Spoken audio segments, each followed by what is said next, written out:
નમસ્કાર મિત્રો, ગઈકાલનો દિવસ તમને બધાને ખબર હશે કે મારા માટે, તમારા માટે અને આપણા હિન્દી ફિલ્મ જગત માટે ખૂબ જ અપશુકનિયાળ અને બહુ જ આમ એવું કંપાવી દે એવો દિવસ.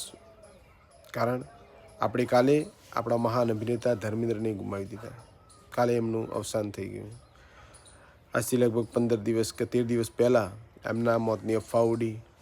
મેં પણ વિડીયો બનાવ્યો એમનો શ્રદ્ધાંજલિ આપતો.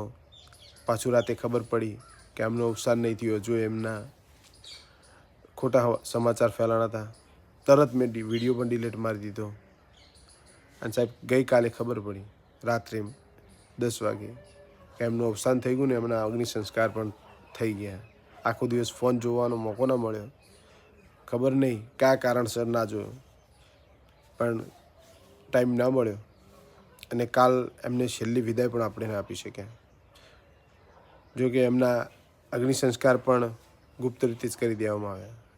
તેમના કુટુંબીજનો આવ્યા ગાડીમાં અને એમ્બ્યુલન્સમાં એમના અગ્નિ સંસ્કાર કરી દીધા હતા. ગણ્યા ગાંઠા કહેવાય ને કે અભિનેતાઓ હાજરી આપી.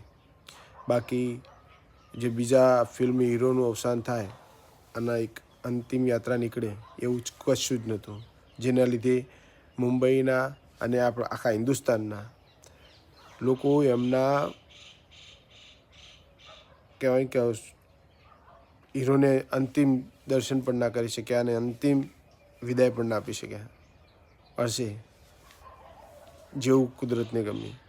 તો પ્રાર્થના કરું કે ભગવાન એમના આત્માને શાંતિ આપે અને આખા હિન્દુસ્તાનને આ દુઃખ સહન કરવાની શક્તિ આપે. કારણ કે આ ધર્મેન્દ્રજી એકલાના સનીના પપ્પા નહીં, બોબીના પપ્પા નહીં, પણ આખા હિન્દુસ્તાનના હીરો હતા.